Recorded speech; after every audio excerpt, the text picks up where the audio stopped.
but there's something about her.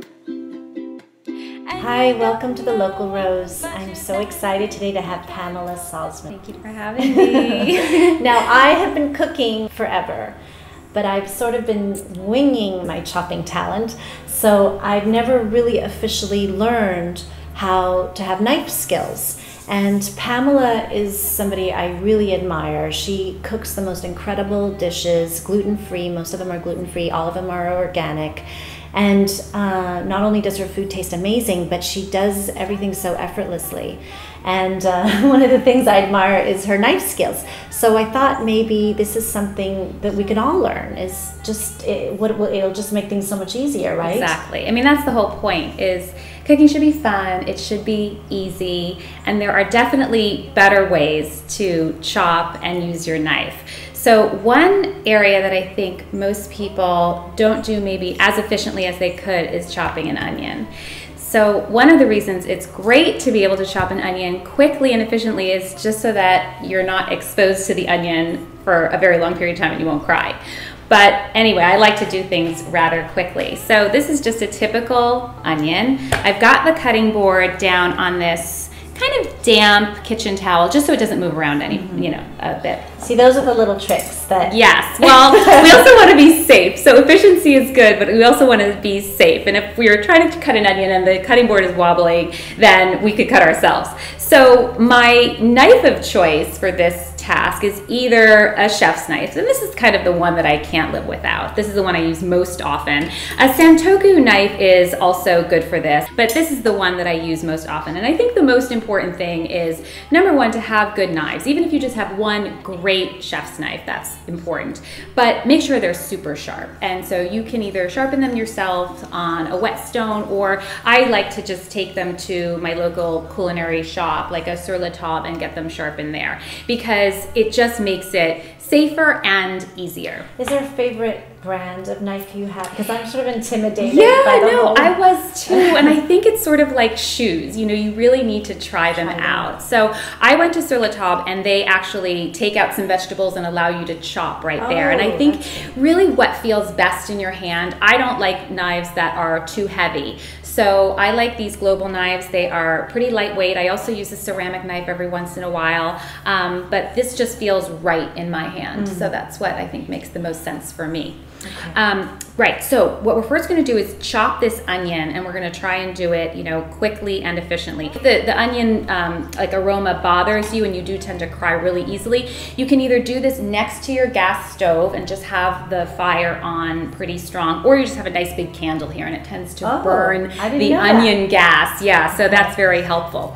So we're going to just slice this little part off, and then just a little bit of the bottom, but you really want to keep that whole root intact, because that's gonna help all the layers of the onion stay together. Then with one of the cut sides down, and that's really important when you're cutting as well, that you have stability. So now we have a nice stable surface with that cut side down, and I'm gonna cut right through that root end, just like that.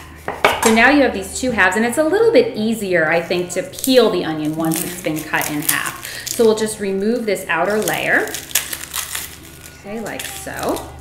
And then some people, technically this is really the proper way to hold your knife. It doesn't feel so natural for everybody, but the proper way to hold a chef's knife is to have these hands around here, and then your pointer finger and your thumb sort of almost like it's a magnet together. Yeah, so that's really kind of the proper way. If it doesn't feel right to you, then you can just do it like this. And what I like to do is to take parallel cuts, so parallel to the cutting board with this, but not going all the way through this root end. So we'll just make maybe 3 cuts, kind of holding this down, keep it stable. All right, 2 cuts, and we'll have some big chunks. This way? Mm-hmm. So just really hold it firmly down. Perfect. And you can just make 1 more cut. You got it. Good enough.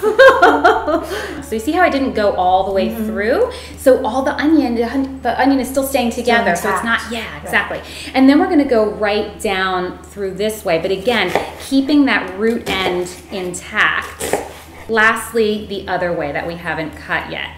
And this should take you about 30 seconds. And you notice that when I'm cutting like on the board like this part of the knife, you're just gonna kind of rock with it. And it should just feel really natural.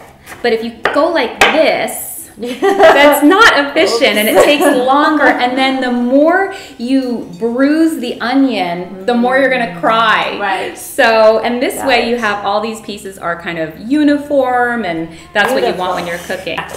Exactly. Hey!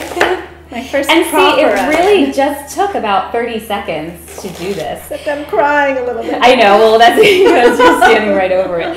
Okay, perfect. So that's how you efficiently cut an onion. That is thrilling. You had an extraordinary tip for making a really flavorful soup. That's right. So I have this wedge of Parmesan cheese, and what I did was I took the rind off of it and then stuck that in the soup, and so it just infuses the soup with this really nice savory. Yes, I call it my Italian grandmother trick because that's who taught it to me, my Italian grandmother. And you don't have to do it just in the minestrone soup. You can do it in like Tuscan beans, or like bean soups are really, really, yeah, exactly. It's complementary to that. And then the last tip of the day. Oh, I could not live without my jar of peeled garlic cloves. And I peel these myself. I do it once a week. I just sort of sit there and just take all the peels off. And then I keep this in the refrigerator. And this will last me a good week. But it's just so nice to have that one little thing done, you know, so that it takes you less time to cook. And so this has been a real lifesaver for me. Thank you. You're welcome. Thank you for the tips. Thank you. It's been so much fun. So much fun.